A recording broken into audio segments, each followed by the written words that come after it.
Today we are connecting with Pastor Craig Dacus. Craig is pastor of the Great Bethesda Church and also serves as the Assistant Superintendent for the OKAG. We are riding in a Tesla CyberTruck. The CyberTruck has a stainless steel exoskeleton. Pastor Craig has the armor of God. With sharp lines and sharper resolve, the CyberTruck turns heads, but Pastor Craig turns hearts, pointing people to Jesus one courageous sermon at a time. Let's slow down and catch up. Let's do some drive time.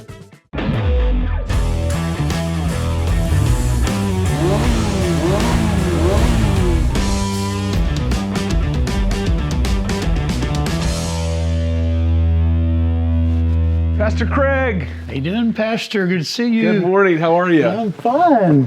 It's always good to be here in the Holy of Holies Welcome of Bethesda. Amen. Amazing theology. Actually, the Holy of Holies in the kitchen, so we'll head back the other way. That's right.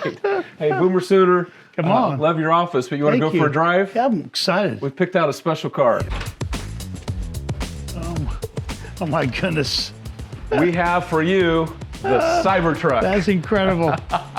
Looks like a weapon. That's exactly right. It can get through anything just like you. Here's open. Let's go for a drive. Sounds good. Pastor Craig, thanks so much for doing this. I'm super excited. We chose a Tesla CyberTruck for a drive time with you because this vehicle is invincible. It can actually go on water. I discovered this. Yes. It can get through anything. It's efficient, just like a Craig Dacus. Wow. That's a stretch. We thought it was very accurate, Oh, but we chose this vehicle before there was any controversy. So I hope you're prayed up today because I understand people are blowing up Teslas. Well, I brought my fire extinguisher with me, and We're prayed up. we're ready to go. Okay, let's go for a drive. Let's do it. I don't know how to drive. So look at this. That's crazy. We're gonna hit that button, Oh my goodness. and now we're going for a drive. Hey, it's always so great to be here at Bethesda. So much to talk about. I discovered years ago my best conversations were in cars down the highway with people, and So true. so we started doing this just to tell people stories. And what an incredible story you have that has led to your amazing leadership here across our state. But how did this story get started? Where did Craig find planet Earth? Wow.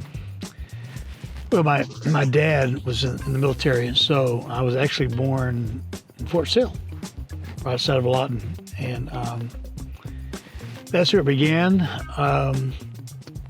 We're from the small metropolis of Fletcher, Oklahoma, and so I know right where that is. Yeah. So I had family that lived there. Matter of fact, when I was there in my early teens, they had a sign outside of town that said 4,000 by 74. And finally, they just tore the sign down because they never reached the 4,000. Barely had 400. That was their goal? That to was their be goal. 4,000? 4,000 by 74. And but a great church there. We were coming along. Moved to Lawton, and so there my mom remarried and began to go to Calvary Assembly of God. At the age of 12, I'd met some young ladies at camp, kids camp, that were from that church in Lawton. And so Mom was trying to decide, where do we take our family to church? And I said, Mom, I really feel like I've heard from God. And I think Calvary Assemblies would be a good spot to start. Girls at camp, Yes, motivation. yes. Matter of fact, I met Vicky at camp. Is that right? I was 12 years old. And Was it Turner Falls? Yes. Turner Falls yes, Camp. Hallelujah. Yes. Thank Glory, God for Glory camp. Road. Yes. And the watermelon feed and Glory Road. And so, I received the baptism at camp, met my future wife at camp. So, man, we were big camp supporters. Anyway, so we ended up in Lawton, and that's where we're raised up and graduated. And actually, we're called to preach. Praise the Lord. When I was probably 22 and a half, thereabouts. And it's been a journey. So you feel called, you fall in love, and how did the on-ramp, we're getting ready to get the on-ramp here to the highway, and I don't know how to do the turn signals, but how did the on-ramp for ministry go for you? Well, there's a truck coming. Yes, let's pause. Let's pause, even though we're in the CyberTruck. Elon, there's a truck coming. We're yielding. Yeah. I'm going to put it on autopilot. We'll just talk. Just go, yeah, let's just go. First of all, Pastor Daryl, we never saw ministry in our future. Always raised up in church. You know, matter of fact, the first place that I went to outside of the nursery at home was the nursery at church. And so we've been AG all of our life. Love our fellowship. Couldn't have asked for anything better. So proud to be a part all these years. But Vicky's dad, he was a well-known builder in Lawton, probably one of the top 2 or 3 builders there. And so when we married, I was selling ladies' shoes. And someone make fun of that, but I met a lot of young ladies selling shoes. Matter of fact, there's a common theme here. There's Camp, shoes. Yes. And so I sold Vicky and her mom a lot of shoes before we got married. So after we got married. So did you know you were going to buy a lot of shoes in your future is the question. Well, I should have known. Okay. That should have been a telltale sign, but which I have. So her dad came to me after we got married and said, son, you need a real job. And so he took me under his wing and began to teach me, exposed me to construction. So loved it. You know, we started building, and I built Vicky's first house at the age of 23. 23. Yeah, it was crazy. But I really enjoyed that. And then several years later, we ended up going partnership with my father-in-law. We bought a welding shop. And so then I became a welder. Never had a hood on my life, but we did that for 10 years. So I'm very, very blue collar. Very, very skilled. But in the midst of that journey, you know, God gave us 3 beautiful daughters, and we loved church, and we were involved, and the Lord just began to stir our hearts. And we really thought at the time we were quote the CA leaders back in the day. Christ ambassadors. Come on, you know. And for those watching that don't know, that was the youth leaders at the time, right? Exactly. The Christ Ambassador song, the Oklahoma CA song. Need to bring it back. Make Oklahoma great again. Come on, that's right. And so we just assumed the Lord was dealing with us about a deeper walk as far as our involvement with the youth.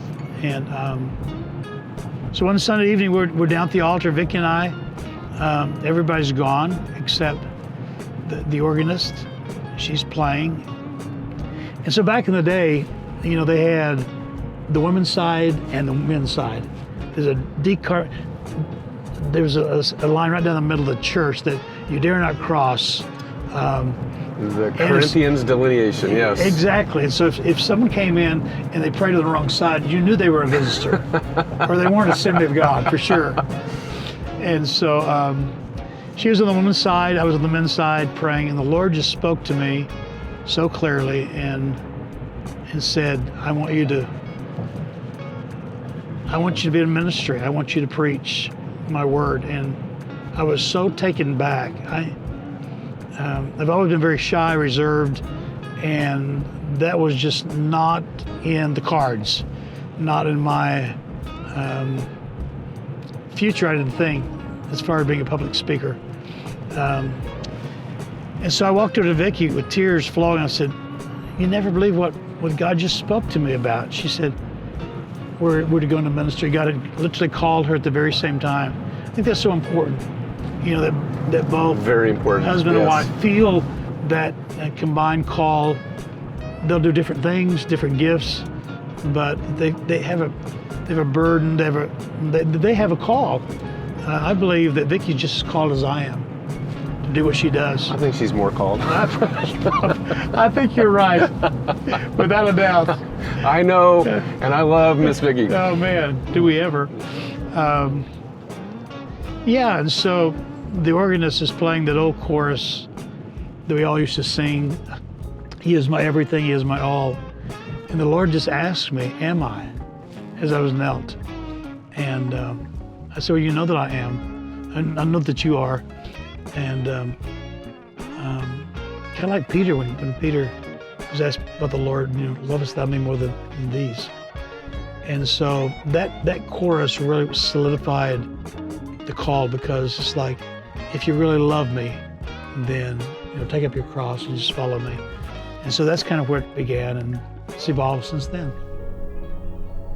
Yeah, and there's the church that we eventually came to, part of for many years. So what goes through your heart and mind when we drive here to what I knew as the Abundant Life? The Abundant Life. Mm-hmm. So honored, so many memories. Daryl, all of us stand on the shoulders of so many great men. And so Brother Brown was in the old church for a long time. And then they built this church around the old building. Is that right? Yeah, I didn't know that. Yeah, and then once they got into their new building, they tore down the old church and made it a parking lot. And Brother Brown, he was here 25 years, and the ultimate, in my opinion, the ultimate pastor, him and his wife. Quite a man of God. Oh, they never had any children of their own, but they had a family, extended family, that they loved on and pastored for all those years, and such a steady, compassionate, very articulate Bible scholar, great pastor. So glad I was able to meet and know him in a brief way, but wow, what a legacy. Yeah, so this is the old building. My first memories of crossing Abundant Life, I met some special people here, Pastor Craig, you know all of them, but my friends Shannon Fouts and Michelle Pilcher and Cheryl Webster and Randy and Rodney Coleman were my cohorts back in the day, and it was and Nancy Roughton. I mean, I knew the Roughton family, but really connected through Abundant Life. They all grew up in the youth group here, and all of them phenomenally. I mean, and those are my peer group, but there's just a legacy of leaders that you have produced. It's quite amazing. One of the first things that we were asked to do when we came as pastor, because we actually came from Lawton. We were on staff at our home church for 4 years as associate pastor. Still had our business, so we were bivocational. And then Brother Brown invited us to come and be his associate pastor. We'd taken a trip with him to Israel. I think he ended up taking like 18 different trips to Israel, taking groups. Had a great love for Israel. And so we came up. We were so honored to be a part of the church. And so they asked us, they said, our 50th anniversary is upon us. And this is within just a couple of months of us being here. And so we'd like to have a 50th anniversary, invite people in. And so we began to prepare for that. And so one of the things that I was curious about was, I wonder how many active ministries came out of that 50 years. Because I knew that Brother Palmer had a real heart for mentoring young pastors or young ministers. And so we did some research, and this is what is so incredible about churches like Abundant Life, is in 50 years, they had 44 active ministries, that had come out of that church. It's amazing, isn't it? Yeah, because launching ministries makes healthy churches. Yes. Because the truth of the matter is, some of those ministries that had come out of that church had either already gone to glory or had retired. And so probably there was at least one ministry that was called out of that church every year. And so that's been one of our goals is, it's not so much about the seating capacity as it is about the sending capacity. Say that again. Well, our churches have to be more about sending than just seating. Yes. And I'm all about growth and numbers. But because that gives you more to send. Yes. Yeah. But at the same time, and I could be totally wrong, but in my opinion, again, I feel like that over time that most of our ministries that are even active now were called out of small churches. Absolutely, yeah. Because they had the opportunity to be mentored, singled out, invested in. Opportunities to preach, to teach. And so, the Bible talks about despise not the day of small beginnings. So good. And we just got to believe that every church, regardless of size, can be productive for the kingdom. If someone watching right now is at a small place, they feel obscure, they feel unnoticed, but they need to be reminded that God launches significant things out of obscure, what seems to be obscure in man's eyes, places. You and I and Faith and Vicky were at a national meeting with national leaders, and I remember the speaker said, how many of you national leaders came from a small church? I was blown away by the hands. It was, was it 90%? Probably 90%.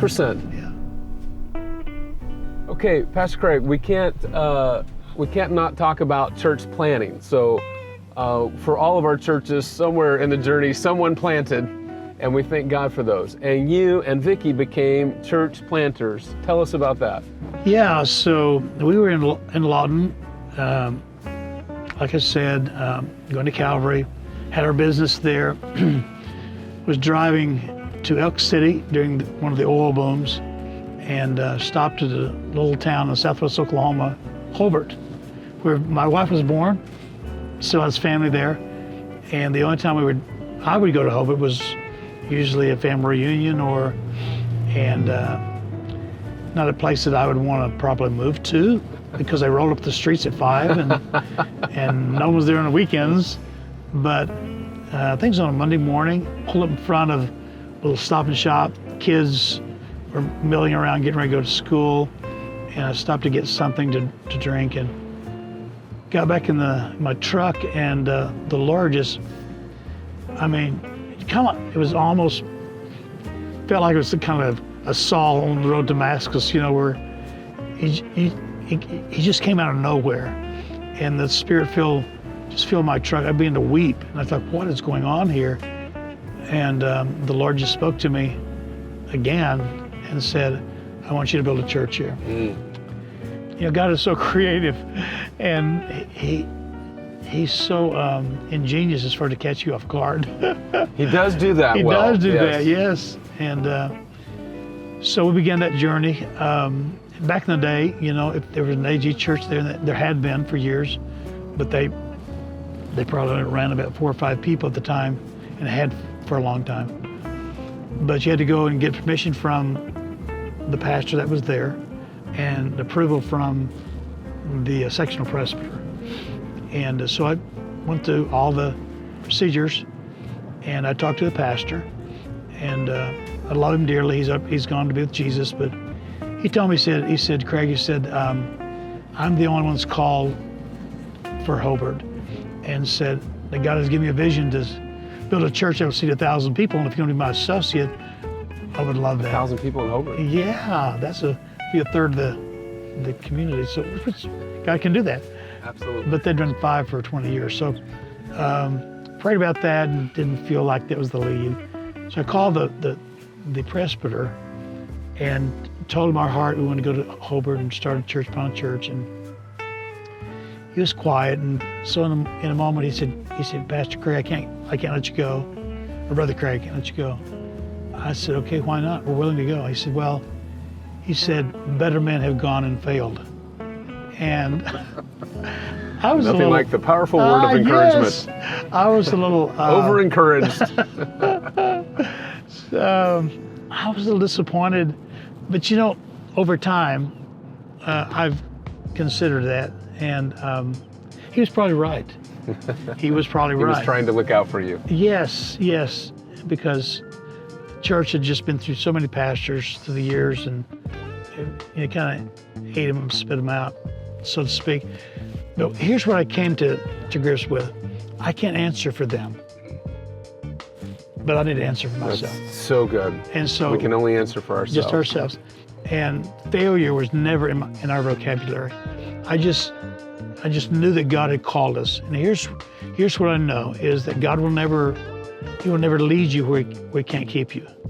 And he can keep you anywhere, even in Hobart. And so we were here as associate pastor with Brother Brown. I came here in 84. And then we got a call from Brother Newbern and said, because they wouldn't let us go initially.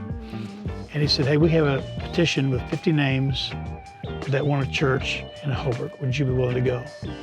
And so we just knew it was the right time. And so we loaded up our 3 little girls and headed to Hobart with nothing except, now they did say, hey, listen, if you're going to go to church, plant this new church, we're going to give you 50 songbooks, hymnals, and free Sunday school material for a year. Well, Brother Roughton had to be happy because he told me, Absolutely. don't get rid of the hymnal. Don't get rid of them. 50 songbooks was your contribution. That was CMN back then, right? That was Church Multiplication Network, 50 songbooks. Our treasure. Go get them, Tiger. And so we had a couple of churches, our home church and then Abundant Life, that stepped up and supported us for several years, that basically paid our housing. And but here's what's interesting, Daryl, is when we crawl out on a limb, and in God's sight it's not a limb, it's a trunk, but we look at it as a limb. We crawl out on that limb in faith, believing that God's going to come through. He always does. He always does, yes, that's right. And the truth of the matter, the miracle is never found at the base of the tree. The miracles that God desires to release are always found on the very tip of the limb. Well, if God doesn't show up, that limb's going to break, and I'm history. It's so good. But we saw in those 7 years probably more financial miracles than we had seen in our entire life, because God knew that we were on the limb. And so we was there. We eventually built a new church. Of course, Vicky's dad was a builder. He felt it was his ministry to build churches, and of course we had a little experience ourselves, and so we built that church on the north side of Hobart. Beautiful place. Yeah, for Hobart, it was an upgrade, I think. It was a great upgrade. Built it for $18 a foot. That's amazing. Go figure. And so we did all the labor, pretty much. The district loaned us the money.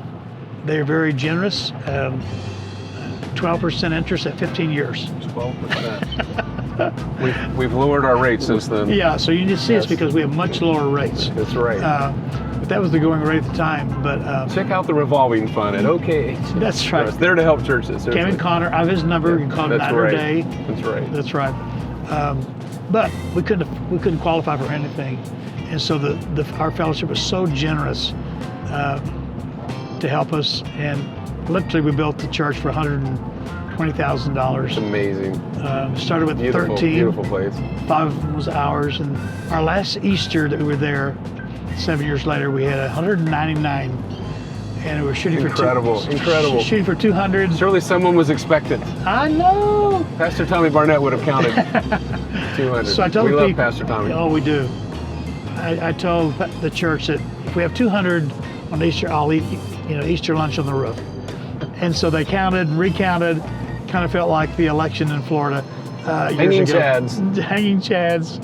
And so one lady came to me after service and said, if I'd have known we needed one more person for you to eat lunch on the roof, I'd have gone to the local nursing home and kidnapped an old woman. Which I'm glad she didn't. That's funny. I'm glad she didn't, but... Isn't it amazing? Sometimes in ministry, God tests our patience and things go slow, and sometimes, you get things off the ground and they go pretty fast. Yeah, and you're right. You want to try to go fast on this thing? Hey, I'm all okay. All in. Okay, you're prayed up. Oh my goodness, Jesus! They told me it could go fast. Near my God to thee. Woo! That felt like my '94 Chevy pickup.